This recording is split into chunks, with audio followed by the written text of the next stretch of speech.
Ya, pada kesempatan ini saya akan menjelaskan tentang gerakan karismatik dari Perjanjian Lama, Perjanjian Baru sampai pada karismatik Katolik atau pembaruan karismatik Katolik sampai pada zaman sekarang yang kita kenal, yang sudah sangat populer.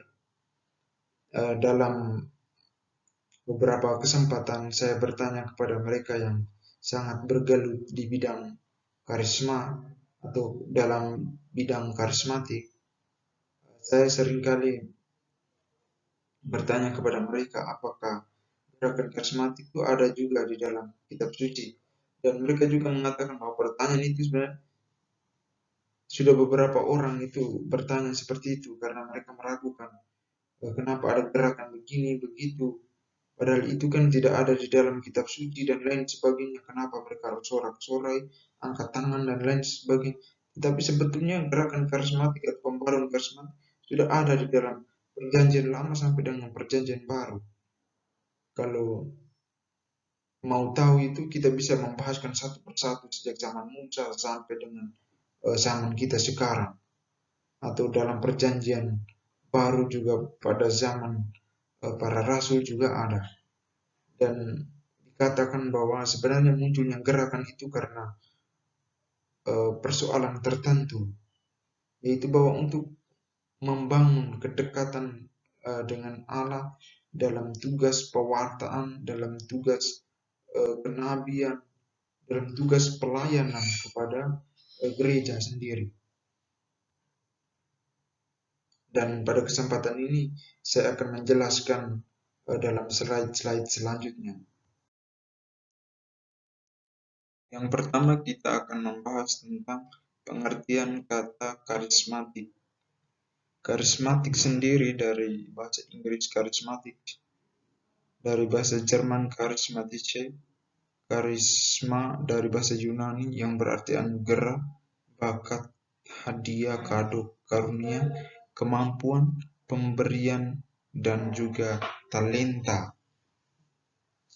Kata Yunani karisma berkaitan erat dengan kata Yunani charis yang berarti belas kasihan, kebaikan hati, kemauan baik, kemurahan, kerahiman, keramahan, dan rahmat. Jadi bahasa Yunani karisma pertama-tama berarti suatu anugerah yang merupakan pernyataan belas kasihan dari pemberinya. Dan kita melihat dalam konteks kitab suci, karisma berarti karunia yang diberikan oleh Roh Kudus kepada jemaat Kristen untuk kepentingan bersama. Itu dalam Roma 12 1 sampai dengan 8. Dan juga ada di dalam 1 Korintus bab 12 1 sampai dengan 11. Kita melihat persoalan nama karismatik. Istilah nama karismatik pada awalnya digunakan Pentakostalisme dan pembaruan karismatik Katolik muncul karena ada istilah karisma dalam 1 Korintus bab 12 ayat 1 sampai 11 itu. Dan dalam teks ini termuat atau memuat 9 karisma atau 9 karunia Roh Kudus itu. Dan menjadi dominan dalam gereja Katolik sekarang seringkali digunakan karisma atau karismatik. Dan secara lengkap orang sering menggunakan karismatik Katolik. Dan orang sering menyebut gerakan pembaruan karismatik. Dan orang lebih menekankan pembaruan hidup dalam roh. Ditekankan pembaruan karena pengalaman akan kuasa Roh Kudus dalam hidupnya. Dan karismatik itu digunakan secara praktis. Kata karismatik itu lebih menunjuk pada pengalaman yang dimaksud, yaitu pengalaman akan Roh Kudus. Ya, dalam gereja Katolik sendiri dipakai pembaruan karismatik Katolik atau yang biasa disingkat PKK. Pembaruan karismatik sudah ada sejak zaman Musa. Kita bisa bandingkan dalam Bilangan 11:24 sampai 30 pembaruan karismatik terjadi dalam hal roh kenabian atau karunia nubuat. Roh itulah yang dikaruniakan oleh Allah kepada Musa sendiri. Kita melihat dalam Bilangan 11 ayat 25 itu. Lalu turunlah Tuhan dalam awan dan berbicara kepada Musa. Kemudian diambilnya sebagian roh hingga padanya dan ditaruhnya atas ke-70 tua-tua itu. Ketika roh itu hingga pada mereka, kepenuhanlah mereka seperti nabi. Tetapi sudah itu tidak lagi. Jadi fenomena pembaruan karismatik sudah ada sejak zaman Musa. Musa tidak bekerja sendiri, tetapi juga orang lain terlibat dalam pewartaan dan nubuat-nubuat ini. Pada zaman Saul, pembaruan karismatik tidak terjadi pada diri Saul saja, tapi juga pada diri orang-orang suruhannya, seperti yang dikisahkan di dalam 1 Samuel 19 ayat 20 itu. Maka Saul mengirim orang-orang suruhan untuk mengambil Daud, tetapi orang-orang itu melihat sekumpulan nabi kepenuhan dengan dikepalai oleh Samuel dan roh Allah hingga pada orang-orang suruhan Saul, sehingga mereka pun kepenuhan seperti nabi, sehingga ia tidak bekerja sendiri, tapi orang lain juga diberi kepenuhan kuasa Roh Kudus untuk melakukan sesuatu yang tidak biasa itu.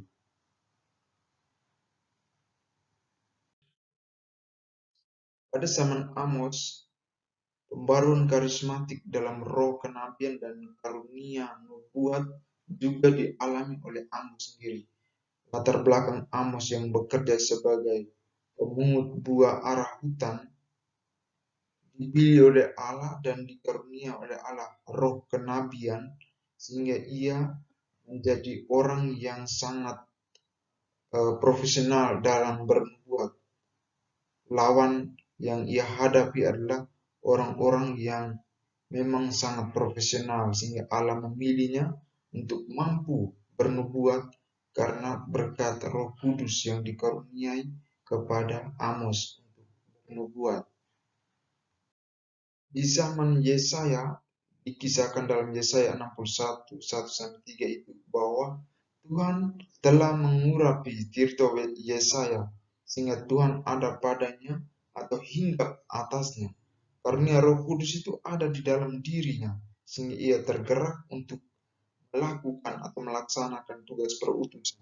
Jadi roh yang ada di dalamnya itu digunakan untuk bernubuat, supaya perubahan dan perbaikan dari situasi sulit setelah Israel kembali atau keluar dari pembuangan Babel, sehingga ketika mereka yang mendengar Nabi Yesaya, mereka mengalami kekuatan atau kepercayaan sebagaimana mereka tidak akan luntur dan iman mereka tetap pada Allah atau Yahweh itu sendiri.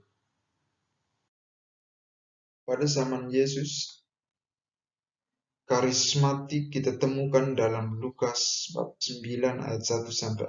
Tetapi banyak kisah lain juga di mana roh itu dipenuhi atau roh itu ada di dalam para rasul. Dalam kisah ini ditegaskan bahwa Yesus memanggil ke-12 muridnya lalu memberikan semacam tenaga atau kuasa Roh Kudus kepada mereka, sehingga mereka mempunyai kuasa itu untuk menguasai setan-setan dan menyembuhkan orang-orang yang sakit. Dan pembaruan karismatik dalam zaman Yesus ini memiliki dua hal, yaitu karunia pemberitaan atau pewartaan alias karunia penginjilan dan karunia penyembuhan. Dan Roh Kudus itulah yang selalu membimbing mereka dalam usaha, dalam karya, dan dalam pewartaan mereka. Pada zaman Paulus, pembaruan karismatik terjadi dalam rupa-rupa karunia, pelayanan, dan pekerjaan. Nah, di zaman Paulus, jemaat Kristen telah bertumbuh dan berkembang dengan subur karena semua anggota ikut aktif mengambil bagian dalam pelayanan sesuai dengan karunia yang dianugerahkan Roh Kudus kepada tiap-tiap anggota, hingga para rasul melibatkan anggota untuk bekerja untuk membangun tubuh Kristus, yaitu gerejanya. Hingga Paulus tidak bekerja sendiri, tapi melibatkan juga umat atau melibatkan juga jemaat yang mana tempat ia layani. Zaman pasca rasuli sampai dengan zaman sekarang atau pada sekitar abad kedua sampai dengan abad ke-21 Masehi sekarang ini, memang sejak zaman dahulu Allah itu mengaruniakan kepada umat pilihannya, baik itu bangsa Israel maupun jemaat Kristen, rupa-rupa karunia demi kepentingan bersama. Jadi penganugerahan rupa-rupa karunia tidak pernah berhenti sampai sekarang, melainkan terus berlanjut.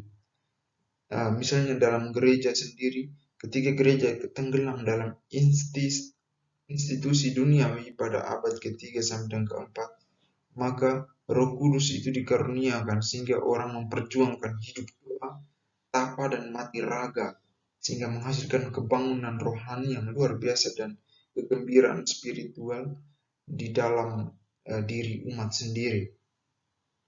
Dan kita mengingat bahwa pada abad ke-15 sampai ke-16 ketika munculnya gerakan reformasi membawa pembaharuan dalam gereja, dan gereja Katolik ketika memprakarsai Konsili Vatikan II meniup angin segar dan nafas baru bagi gereja, sehingga semacam pengulangan peristiwa Pentakosta atau Pentakosta yang baru pada para rasul dalam kisah para rasul itu. Dan Paus pengganti dari Paulus ke-23, yaitu Paulus ke-6, Yohanes Paulus pertama dan Yohanes Paulus kedua, Benediktus dan Fransiskus, meneruskan semangat gerakan yang namanya Aggiornamento. Nah, dalam gerakan ini salah satunya adalah gerakan Katolik, yaitu gerakan Persekutuan Karismatik Katolik yang secara resmi memiliki kerjasama dengan petinggi gereja Katolik di Vatikan dan juga diakui sebagai salah satu gerakan awam yang juga berkembang sampai sekarang. Kita sudah berbicara tadi bahwa salah satu bentuk aggiornamento dalam gereja Katolik yaitu pembaruan karismatik Katolik. Sekitar abad ke-20 banyak sekali orang awam yang terjun dalam gerakan awam dan membangun spiritualitas awam karena merasa didesak oleh Roh untuk membarui iman dan hidupnya. Pembaruan karismatik Katolik pada hakikatnya tumbuh dalam arus pembaruan dari abad ke abad tersebut, yang saya sudah jelaskan tadi, sejak zaman Musa sampai sekarang. Dari gerakan karismatik Pentakosta, awalnya gerakan karismatik Pentakosta yang dimulai oleh Charles F. Parham bersama dengan beberapa mahasiswa di Kansas, dan kita melihat sendiri bahwa gerakan kesucian ini pertama di kalangan Metodis yang didirikan oleh John Wesley. Jadi di Katolik belum begitu populer dengan soal gerakan ini, gerakan karismatik. Akhirnya pada tahun 1918 gerakan karismatik amat dipentingkan, yaitu soal baptisan dalam Roh dan menjadi satu gerakan tersendiri yang berpusat pada pengalaman Roh. Dan pada tahun 1967 sejumlah orang Katolik di Amerika itu mulai mengalami hidup baru dalam Roh, dan Roh Kudus itu memenuhi sekitar beberapa mahasiswa Katolik dan juga profesor Katolik, sehingga mereka mulai berkata-kata dalam bahasa lain dan memberikan kesaksian tentang karya Allah. Dan mulai saat itu pembaruan karismatik Katolik mulai tumbuh dalam gereja Katolik di Amerika dan tersebar sampai ke seluruh dunia termasuk kita di Indonesia.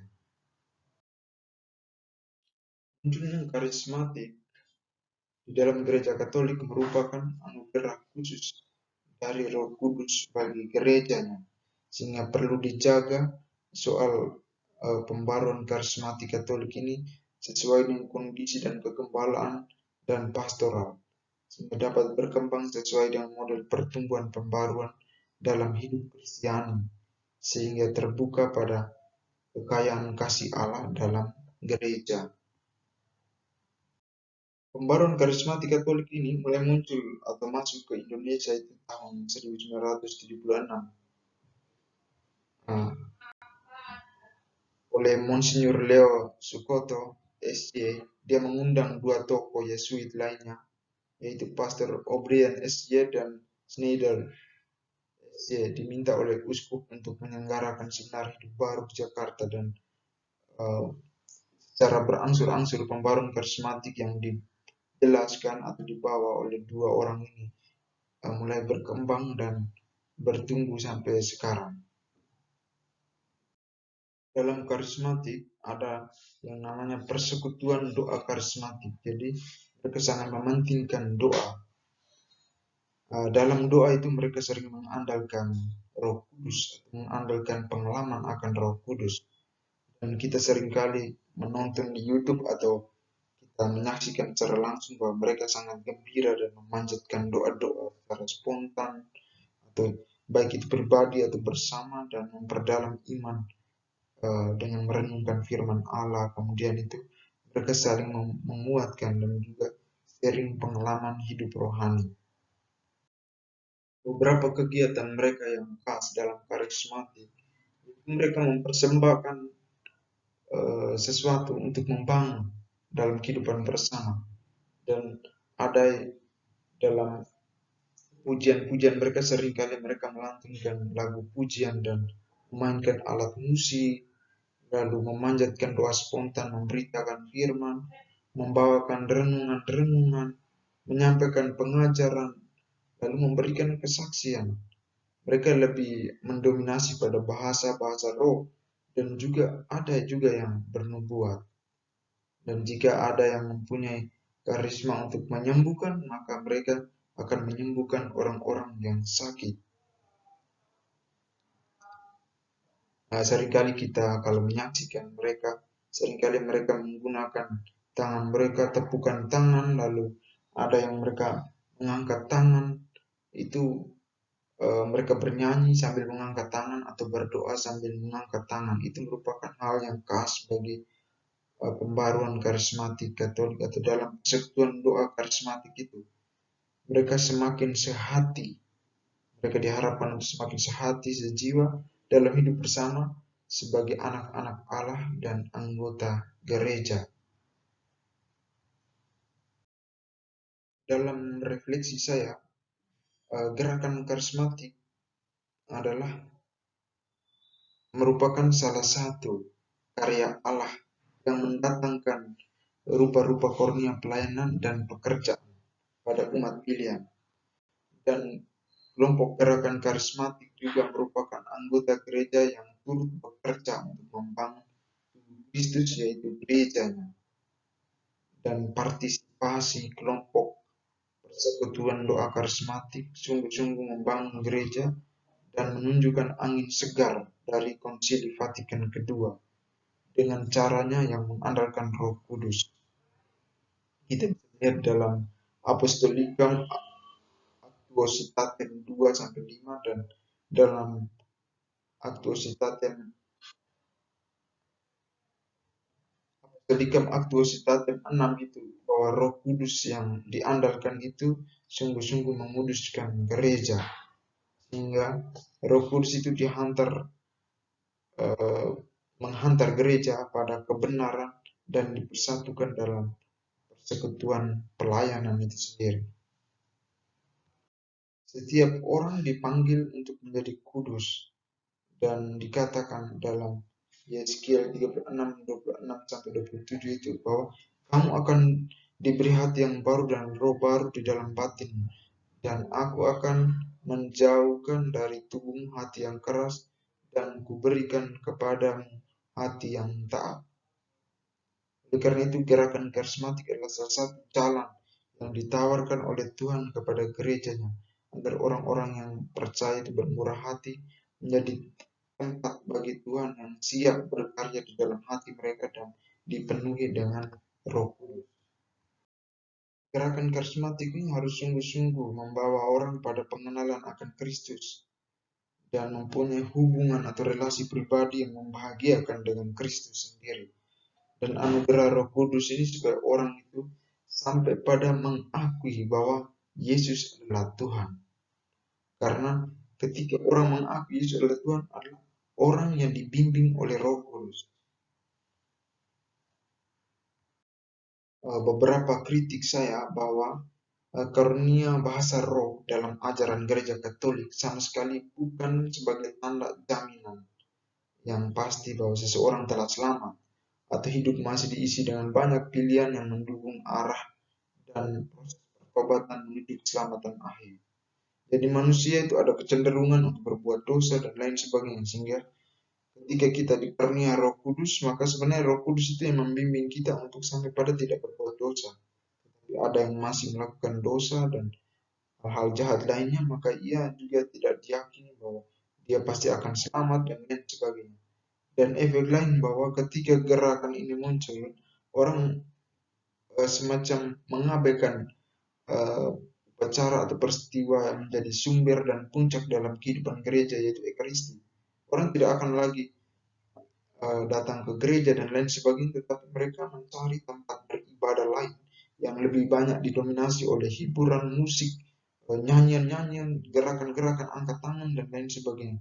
Jadi orang tidak lagi datang ke gereja untuk mengikuti Ekaristi, sehingga kita meyakini bahwa dalam peristiwa Ekaristi itu kita menyantap tubuh dan darah Kristus itu semacam diabaikan, sehingga ketakutan atau efek dari gerakan ini adalah membuat orang semacam lebih mengandalkan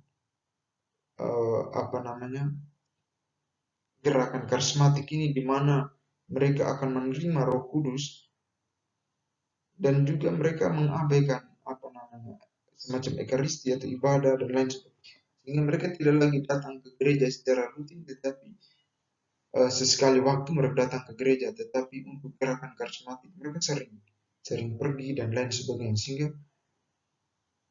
memang pertanyaan bahwa apakah karismatik sungguh Katolik, ya memang karismatik sungguh Katolik, tetapi kekatolikan itu tergantung dari pribadi masing-masing, di mana menjadi efeknya bahwa orang itu apakah dengan karismatik itu mendorong orang itu semakin mencintai gerejanya, yaitu orang semakin mengenal Kristus dan datang ke gereja untuk mengikuti Ekaristi, ataukah gerakan karismatik justru membuat orang itu meninggalkan Ekaristi atau ibadah atau misa sendiri, sehingga mereka lebih mengikuti kelompok gerakan karismatik, menyanyi dan lain sebagainya, tetapi tidak terlibat dalam kegiatan Ekaristi. Bahkan gerakan karismatik itu sebenarnya harus membuat orang semakin terlibat dalam lingkungan, di basis, di instansi, dan lain sebagainya. Tidak berarti kebalikan bahwa dengan gerakan karismatik, orang meninggalkan lingkungan, basis, dan instansi, lalu lebih terlibat dalam kelompok itu. Dan ketika hari Minggu, tidak ada yang terlibat di dalam kehidupan gereja, atau ikut misa, dan lain sebagainya. Mungkin hanya itu saja, sekian dan terima kasih.